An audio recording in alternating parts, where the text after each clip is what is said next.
Buonasera, nuova puntata dell'Analisi, benvenuti. In questi giorni il dibattito è praticamente monopolizzato dalle vicende post-elettorali, molto importanti, basilari per il futuro del Paese, certo, però c'è anche il rischio che tutto ciò metta in secondo piano le tante problematiche occupazionali e sociali che poi stanno alla base di quello che è successo anche alle urne. E quindi abbiamo con noi per discuterne oggi Fabio Spano, il segretario provinciale gallurese della CGIL. Buonasera. Buonasera a voi.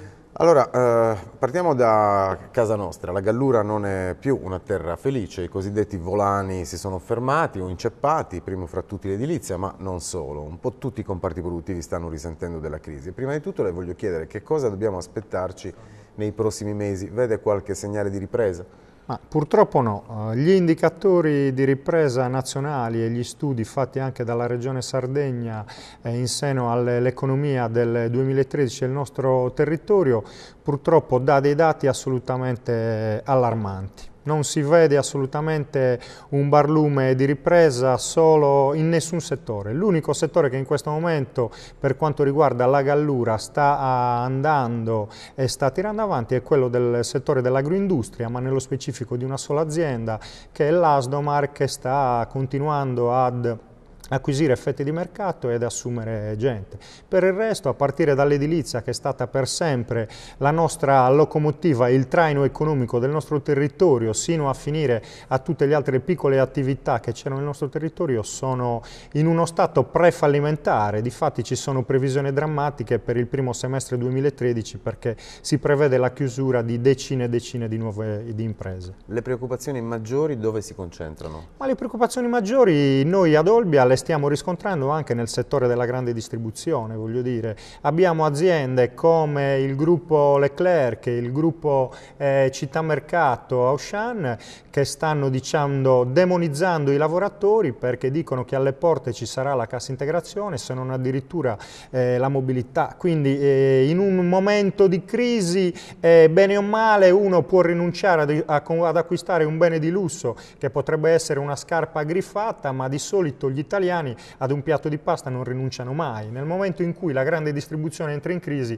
io questo che sia l'emblema vero che gli operai, la classe operaia non hanno veramente soldi da spendere neanche per i generi alimentari, e quindi voglio dire, credo che questo sia il dato più allarmante. E dunque siamo evidentemente in piena recessione, ma proviamo a vedere se c'è qualche speranza all'orizzonte. Ad esempio, mi pare che insieme alla CISL abbiate apprezzato il grande investimento annunciato dalla Qatar Holding per la Costa Smeralda, eppure le perplessità non mancano. Siete favorevoli tout court a questo piano? Ma no, noi non siamo, io parlo per quanto riguarda casa mia, per quanto riguarda l'organizzazione dove ho la responsabilità del governo, che non siamo assolutamente favorevoli tout court. Noi abbiamo detto che rispetto al progetto che ci è stato presentato siamo favorevoli a che cosa? Siamo favorevoli alla portata dell'investimento, cioè stiamo parlando di un investimento straordinario, di una cifra straordinaria, bisogna entrare nel merito e capire che cosa realmente è fattibile in un territorio dove è il nostro,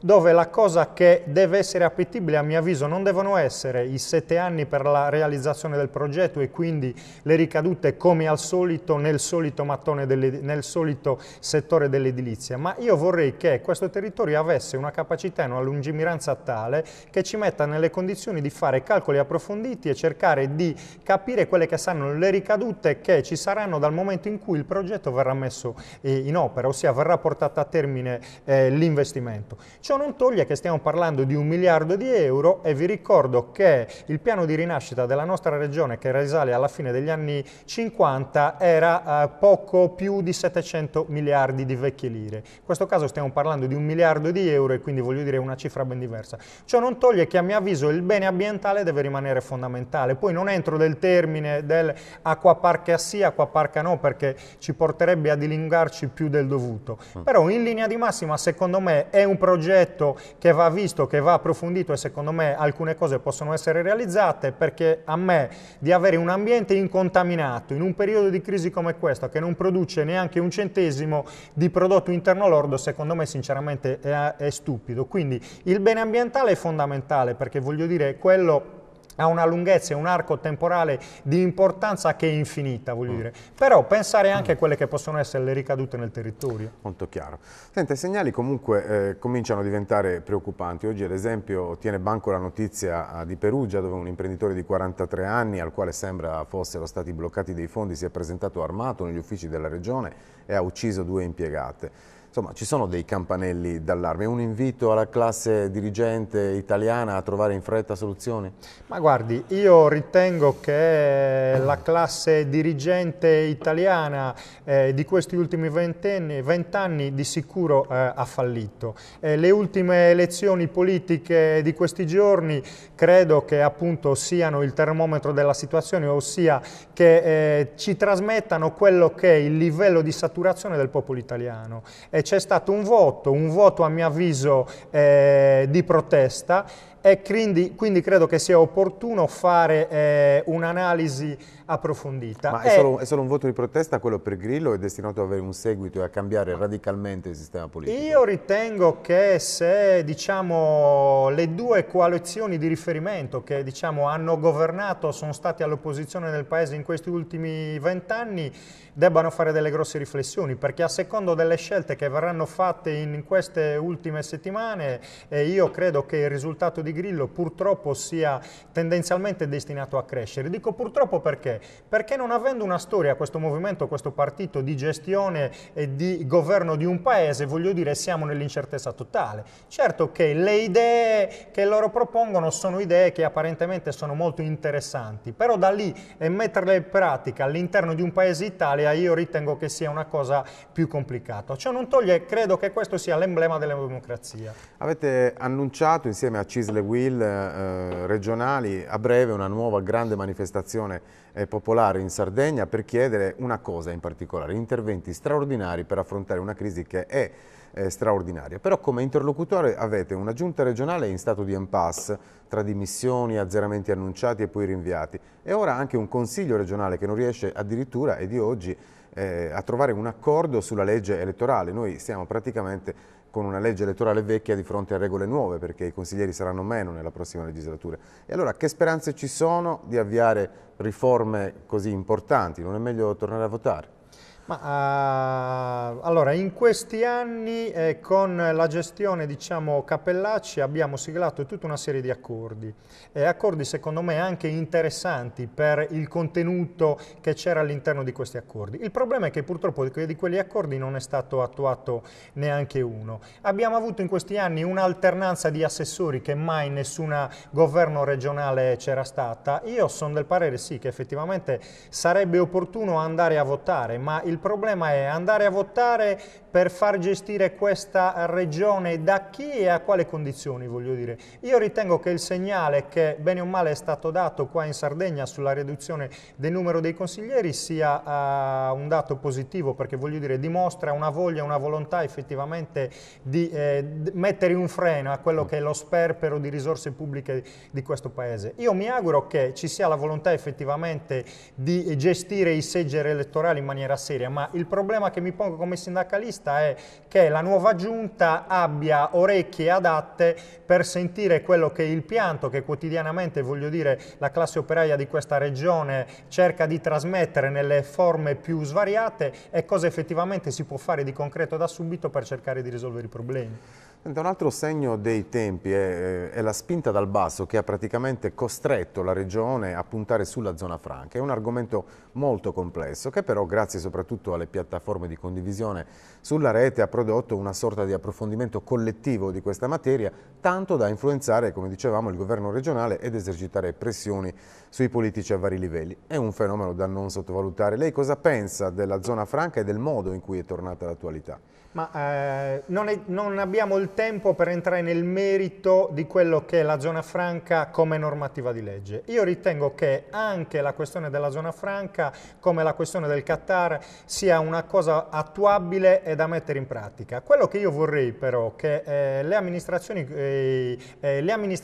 a partire dal livello base, che è il livello comunale, sino ad arrivare alla regione, però già da oggi si attivino, perché siccome la zona franca potrebbe avere un periodo di inizio e un periodo di fine, per gestire gestire il posto nel caso periodico di zona franca. Io ritengo che nel nostro territorio in questi ultimi decenni ci siamo basati, e l'ho detto a più riprese, sulla monocoltura del mattone. Abbiamo visto che il mattone ciclicamente entra in crisi. Secondo me ci sono tutta una serie di settori che possono essere esplorati nel nostro territorio e che potrebbero dare dei risultati. Si tratta di cimentarsi in questi settori qua, approfondire, fare delle analisi. Ne dico uno di questi potrebbe essere il settore della nautica. Noi tanto e spesso continuiamo a parlare di polo della nautica e poi, faccio un esempio calzante, ad Olbia non abbiamo neanche un porto turistico degno di questo nome. Ecco. Quindi secondo me dobbiamo focalizzare gli obiettivi su quei 2 o 3 punti e dopodiché ci dobbiamo lavorare tutti assieme intorno perché quei punti vadano avanti. C'è un altro problema che riguarda da vicino, voglio dire, il nostro territorio, ma principalmente Olbia, che voglio dire è la città più grossa, che è il problema dell'urbanizzazione delle città e degli sviluppi urbanistici. Anche su quello c'è tanto da lavorare. Si tratta di crederci nelle cose, di cimentarsi e poi di creare da subito le condizioni perché alcune cose si possano realizzare, perché se no altrimenti non ci dobbiamo scandalizzare quando succedono fenomeni come quello di Grillo che è successo in queste ultime settimane. Lei ha comunque dei punti di vista un po' controcorrente perché, come diceva poco fa, Olbia, lei dice, non è una città turistica ma di servizi, sì. Non crede al solito ritornello quindi di allungare la stagione turistica e ha criticato lo sviluppo basato sul cemento. E allora qual è il concetto su cui dobbiamo ragionare, oltre la nautica, che può essere sicuramente un tassello per costruire la città del futuro? Ma secondo me molto, se vogliamo che questa nostra città, ma insieme al contesto della città cresca tutta, voglio dire, la nostra provincia, dobbiamo puntare molto su quello che è l'importanza dell'ambiente, su quello che è l'importanza dello sviluppo urbanistico, perché noi dobbiamo creare le condizioni, in questo caso mi dispiace riferirmi nello specifico ad Olbia, ripeto, perché è la capitale di questa provincia, la città diciamo più grossa. Se la vogliamo proiettare, vogliamo emulare quello che hanno fatto in altre capitali europee, dobbiamo partire da un'urbanizzazione degna di questo nome. Ripeto per l'ennesima volta, Olbia, secondo il mio punto di vista, è una città che fa turismo in maniera marginale. Come sappiamo, voglio dire, Olbia è una città di transito. La gente arriva grazie al porto e all'aeroporto, che sappiamo benissimo che sono entrati in crisi anche questi 2, voglio dire, elementi fondamentali per la nostra città. Quindi a mio avviso dobbiamo dare servizi di qualità e per dare servizi di qualità devi avere una città, ma una città in senso lato, una città come struttura, a prescindere, voglio dire, dalle persone che ci possano vivere, che dia servizi degni di questo nome. Quindi ci devono essere strade all'altezza della situazione, ci devono essere infrastrutture primarie come scuole all'altezza della situazione e tutto quanto. Dopodiché, a mio avviso, dovremmo ragionare per creare un qualcosa di simbolico all'interno di questa città. Abbiamo un museo dove contiene dei reperti che sono unici al mondo e ancora non abbiamo dato la possibilità alla gente di vederli. Secondo me dobbiamo creare un'altra attrazione che può essere, io l'ho citato in più occasioni, voglio dire, perché non pensare di emulare, voglio dire, quello che ha fatto Genova con l'acquario, che è uno degli acquari più grossi d'Europa, ed deve diventare un punto di riferimento. Uno viene ad Olbia, non viene ad Olbia per transitare con un mezzo, ma viene ad Olbia città per vedere una cosa, rimane 2 o 3 giorni e riparte. Se poi decide di fare un altro tipo di vacanza è diverso, però secondo me dobbiamo puntare fondamentalmente su questo e poi ragionare sugli altri settori che dicevo, che sono la nautica, la portualità e anche il settore alberghiero e così via. Vabbè, teniamo aperto il dibattito sperando che si apra, insomma, anche in città. Sono tutte materie che poi serviranno, credo, anche per le prossime elezioni comunali, no? Grazie Fabio Spano per essere intervenuto all'Analisi. Grazie a voi. Buona serata a tutti, ci risentiamo domani con l'Analisi.